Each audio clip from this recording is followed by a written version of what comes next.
शिवरात्रि का पर्व आ गया है। शिवरात्रि एक जो बहुत ही अ, आध्यात्मिक त्योहार है, जिसके कारण आज सारा वातावरण शिव भक्ति में रंगा हुआ दिखाई दे रहा है। कारण कि भगवान शिव देवाधिदेव महादेव कहे जाते हैं, देवों के देव कहे जाते हैं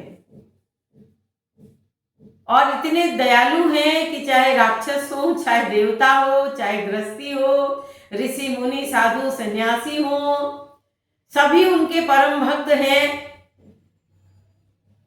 क्योंकि भगवान शंकर जी सबके कल्याण के लिए, सकल विश्व के कल्याण के लिए रात दिन ध्यान में मस्त रहते हैं और हम सबके लिए ये बहुत बड़ी प्रेरणा भी वहां से मिलती है कि जो सृष्टि के कर्ता धर्ता हैं, लेकिन फिर भी रात दिन भगवान शिव ध्यान में मस्त रहते हैं, क्योंकि ध्यान की प्रेरणा हमें भगवान से ही प्राप्त होती है। इसीलिए हम सबको भी अपने जीवन के अंदर भगवान शिव से, क्योंकि आप पूजा तो कर रहे हैं, आप मंदिर में तो जा ही रहे हैं, है ना, व्रत करते हैं, उपवास करते हैं, बड़े विधि विधान से हम बेल पत्र के साथ, है ना, जो है जल का लोटा अक्षत सब कुछ भगवान शिव को समर्पित करते हैं। लेकिन साथ साथ आध्यात्मिक अर्थ भी इसके साथ साथ समझना बहुत जरूरी है, बहुत आवश्यक है। क्योंकि भगवान शंकर जी जो हैं, उनके अगर हम बाहरी रूप को भी देखें, जैसे शांत भाव से बैठना, जो दर्शाता है कि गृहस्थ होने पर भी संसार के एक बड़े महत्वपूर्ण जिम्मेदारी निभाने वाले होने पर भी वो इतने शांत रह सकते हैं। तो आप अपनी घर गृहस्थी के काम करते हुए अपने चित्त को शांत करके आधे घंटे एक घंटे के लिए ध्यान क्यों नहीं लगा सकते? भगवान शिव के इर्द गिर्द आप देखते हैं सांप भी है, बिच्छू भी है ना। तो ये सब हमें क्या दर्शाता है? ये सब हमें दर्शाता है कि हमारे इर्द गिर्द भी, हमारे आसपास भी बड़े विकट लोग भी हो सकते हैं, है ना। बहुत ही जो है विपरीत स्वभाव वाले लोगों के साथ भी हमें काम करना पड़ सकता है। आपके ऑफिस में ऐसे लोग हो सकते हैं, आपके घर में हो सकते हैं, आपके पास पड़ोस में ऐसे लोग हो सकते हैं। लेकिन इन सब विसंगतियों में भी अगर आप शांत रह के भगवान की भक्ति में आगे बढ़ पाए, अगर आप अपनी आध्यात्मिक चेतना को जगा पाए, तो समझ लो कि हम भगवान के सच्चे भक्त कहलाने के अधिकारी हैं। क्योंकि आप देखते हैं समाज में, मैं कई जगह घरों में जाती हूँ तो कई बच्चों ने जो है फोटो लगाया हुआ है। किसका फोटो लगाया हुआ है? एक्टर्स के फोटो लगाए हुए हैं, कोई डांसर का फोटो लगाया हुआ है, यानी कोई बीड़ा बजाने, यानी जो जिस रंग में रंगा है वो अपने सामने एक ऐसा उदाहरण रखना चाहता है कि हमें इनके जैसा बनना है, हमें उनके जैसा बनना है। तो अगर हम भगवान के शिव भक्त हैं, भगवान के सच्चे उपासक हैं, तो हमें भगवान जैसा शांत रहना चाहिए। भगवान जैसी विकट परिस्थितियों में भी हमें जो है अपने मन को बड़ी शालीनता से हमें भगवान के ध्यान में लगाना चाहिए। भगवान का कंठ नीला दिखाई देता है ना, जो याद दिलाता है कि हलाहल विष का पान किया था उन्होंने। हम सबके जीवन में भी ऐसे क्षण आते हैं, ऐसी परिस्थिति आती है, ऐसे संयोग बन जाते हैं, है ना। और ऐसी परिस्थिति में जबकि आपको विचलित तो होना मतलब बड़ा स्वाभाविक हो जाता है, लेकिन फिर भी हमें विचलित नहीं होना है, फिर भी हमें अपने मन को डामाडोल नहीं होने देना है। विकट परिस्थितियों में भी, है ना, नकारात्मक लोगों के साथ काम करते रहते हुए भी आप अपने चित्त को शांत कर पाए और जो है भगवान का ध्यान कर पाए। भगवान यही दिखाते हैं कि कंठ नीला हुआ लेकिन वो जहर उनके भीतर नहीं प्रवेश कर पाया, है ना, उनके जीवन को हानि नहीं पहुंचा पाया। ऐसी परिस्थितियां हमारे जीवन में भी आए, ऐसे नकारात्मक क्षण आए, ऐसी परिस्थिति आए, लेकिन फिर भी हम अपने मन को विचलित ना होने दें, उनके प्रभाव में ना आने दें। इसीलिए तो ये शिवरात्रि मनाई जाती है। शिवरात्रि एक अपनी आध्यात्मिक चेतना को जगाने का नाम है। जैसे आप भक्ति तो करते ही हैं, मंदिर जाना, पूजा पाठ करना, मंत्र माला जपना, ये सब क्या है, भक्ति कहलाती है। लेकिन इसमें भी उत्कृष्ट भक्ति जो है, उच्च कोटि की जो भक्ति है, अगर वो आप जानना चाहते हैं तो उसके लिए हमें अपनी आंतरिक चेतना की ओर जो है जाने की आवश्यकता है।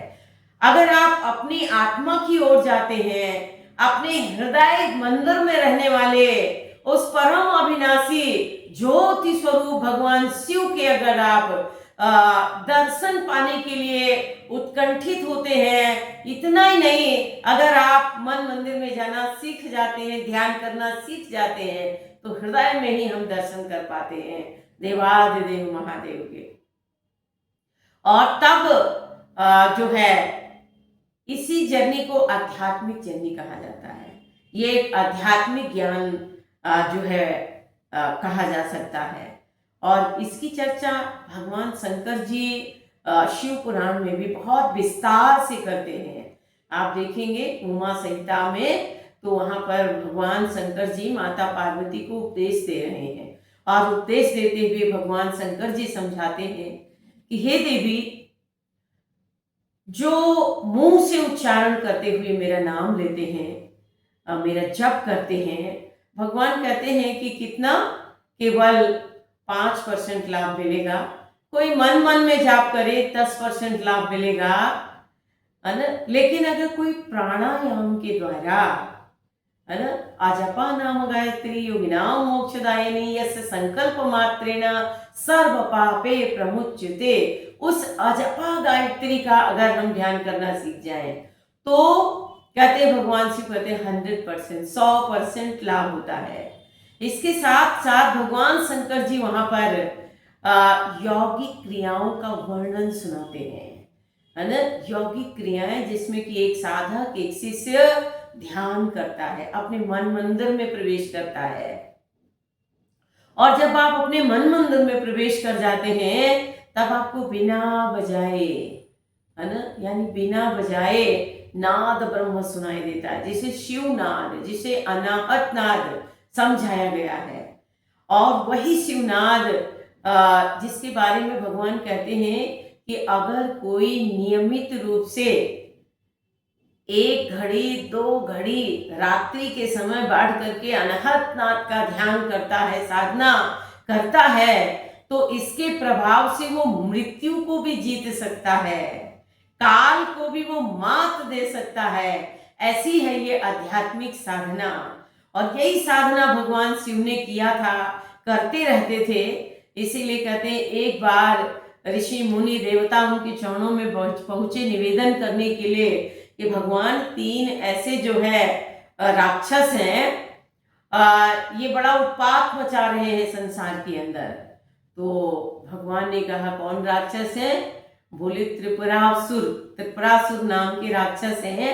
ये 3 भाई हैं, इन्होंने तपस्या करके 3 विमान प्राप्त कर लिया है ब्रह्मा जी से, और ये तीनों विमान में बैठे हुए लोगों को हानि पहुंचाते रहते हैं आकाश मार्ग से, और लोगों को जो है बड़ा दुख दे रहे हैं, बड़ा अत्याचार अनाचार फैल रहा है। भगवान शंकर ने कहा ठीक है, मैं इनका वध करूंगा, मैं इन राक्षसों से आपको निजात दिलाऊंगा, पर इसके लिए मेरे लिए एक आध्यात्मिक रथ सजाओ। अब इस रथ का वर्णन भगवान करते हैं, यानी भगवान तो सवार ही थे इस रथ पे, यानी वो तो ज्ञान में रथ पे ही रात दिन रहते हैं, क्योंकि ध्यान करने वाले महान योगी है वो। पर इसका वर्णन जो यहाँ पर किया गया कि मेरे लिए कैसा रथ सजाओ, है ना, सत्य की ध्वजा हो, है ना, और जिसमें ज्ञान सारथी हो, जिस रथ के अंदर जो है सवार होकर के, और तब मैं इस राक्षस का नाश करूंगा, इसका वध करूंगा। तो कहते हैं कि भगवान शंकर जी युद्ध लड़ते हैं उन तीनों राक्षसों से, और युद्ध के उपरांत उन तीनों राक्षसों को धराई किया भगवान ने, यानी उनका नाश किया। तो ये बताता है कि भगवान शंकर जी ज्ञान रथ की चर्चा करते हैं वहां पर, ज्ञान रथ पे जिसपे वो रात दिन सवार रहते हैं, है ना। क्योंकि ज्ञान रथ पे जो बैठा हुआ है, मन शांति, इंद्रियां का निग्रह रहता है, इंद्रियां और मन कंट्रोल में रहते हैं, और शांत चित्त से जब व्यक्ति ध्यान करता है तो ये जो विकार हैं हमारे मन के, जैसे कहा काम क्रोध मद मत्सर, ये जो बड़े भारी चोर हैं, ये सब भी अपना हथियार डाल देते हैं, यानी ये सब कंट्रोल में रहते हैं एक साधक के, है ना। और इस तरह जो इस ज्ञान रथ पे सवार हो जाता है, तो ये त्रिपुरासुर कौन है, यानी सतोगुण रजोगुण तमोगुण में लिपायमान रहने वाला, इन तीन गुणों पे सवार रहने वाला ये जो मन है, जो रात दिन इस माया के आकाश में उड़ता रहता है, और जो है जीवों की बड़ी हानि करता है, जीवों को नरक में पहुंचा देता है, कहीं प्रेत योनि में पहुंचा देता है, कहीं जो है वृक्ष पौधे पाषाण बनाने वाला जो ये मन है, ऐसे इस मन को ज्ञान रथ पे बैठा एक साधक शांत कर देता है, स्थिर कर देता है ना। क्योंकि ज्ञान हमें ये समझाता है कि परम अविनाशी भगवान शिव हम सबके भीतर आत्मा रूप से विद्यमान है, और ऐसी आत्मा की ज्योति को, ऐसे परम शिव को जब हम अपने मन की आंखों से देखना सीख जाते हैं, तब हमें भगवान दूर नहीं लगते हैं, तब हमें भगवान अपने हृदय मंदिर में दिखाई देते हैं, है ना। आपने देखा होगा ऋषि मुनि हमेशा ध्यान में बैठते, तो ध्यान में बैठ करके वो कुछ बाहरी रूप से तो करते नहीं दिखाई देते। भगवान शिव की भी फोटो में देखो कि रात दिन आंखें बंद हैं और भगवान ध्यान में लवलीन बैठे हुए हैं। तो ध्यान में बाहरी रूप से नहीं, लेकिन आंतरिक रूप से वो अलौकिक आनंद ले रहे होते हैं, अलौकिक सुख उन्हें प्राप्त हो रहा होता है, उनके सामने बड़ी दिव्य नजारे प्रकट होते हैं, है ना। वही नजारे जो अर्जुन ने देखा था, जिसके लिए वो कहता है दिव्य सूर्य सहस्र से, जिसके लिए रामायण में बताया परम प्रकाश रूप दिन राति। और भाइयों और बहनों, ये जो मतलब ये जो शिवरात्रि मनाई जाती है, तो ये शिवरात्रि का मतलब क्या हुआ, शिवरात्रि, यानी आज की जो रात्रि है ये बड़ी स्पेशल है। क्यों ये स्पेशल है? क्योंकि रात तो रोज होती है, लेकिन यहाँ उस रात की बात नहीं की जा रही है। यहाँ पर कहा जा रहा है कि आज यानी वो शिवरात्रि की जो रात है, ये इसीलिए मानी जाती है कि एक दिन, एक रात, दिन में भी हम चलो माया में भटकते रहते हैं, दुकान मकान और बिजनेस व्यापार में डूबे रहते हैं, तो कम से कम एक रात बैठ करके भगवान का ध्यान करें, ईश्वर का भजन करें, उस आध्यात्मिक सत्य की खोज करें, उस सत्य की साधना करके उसको प्रकट करें। और ये संभव है ना।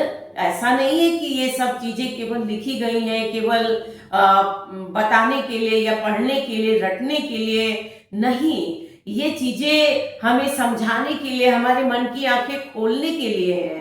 तो आप भी इस शिवरात्रि को पहले दिन भर तो आप इसके बारे में चिंतन करें कि आखिर क्या है ये, है ना। शिव की साधना कैसे, है ना। शिव की साधना ये होती है, परम सत्य स्वरूप आत्मा रूपी शिव जो हमारे भीतर है, अपने मन को एकाग्र करके उनके साथ कनेक्ट होना, उनके साथ अपने मन के तार को जोड़ देना। और जब आपका तार जुड़ जाएगा, जब आप एकाकार हो जाएंगे, तब आपके सामने जो है बहुत सुंदर आपको दर्शन प्राप्त होगा, वो अलौकिक, वो आत्मिक सुख प्राप्त होगा जो इन माया की वस्तुओं को कभी नहीं मिल सकता है। व्यक्ति संसार की माया मोह में पड़ा रहता है और इसी से जगाने के लिए ये शिवरात्रि आती है, नवरात्रि आती है, ये हमारी आंख खोलने के लिए है, हम सबको जगाने के लिए है। नहीं तो भाइयों बहनों ऐसे जीवन बीत जाता है ना। शास्त्रों में कहा है, मोह निशा सब सो निहारा, मोह की निद्रा में, इस अज्ञान की निद्रा में सारा समाज, सारा संसार सोया पड़ा हुआ है और इसी से जो है जगाने के लिए हमें जो है प्रेरणा दी जा रही है इस सत्संग के द्वारा, इस ज्ञान के द्वारा। तो आइए हम सब अपने जीवन के अंदर इस शिवरात्रि में ये संकल्प लें अपने मन के अंदर कि इस शिवरात्रि में हम अपने आप से पूछें कि भगवान शिव का सहज स्वरूप, सत्य स्वरूप क्या है और हम कैसे उनका दर्शन पाएं। क्योंकि बाहर जो हमने विग्रह बनाया है, बाहर जो हमने शिवलिंग की स्थापना की है, ये सब तो मानव निर्मित है, लेकिन आपके भीतर जो शिवलिंग है वो जो है परम अलौकिक है। तो उस शिवलिंग को जाने, उसका दर्शन पाएं और अपने मन मंदिर में जा करके उस सत्य की साधना करें।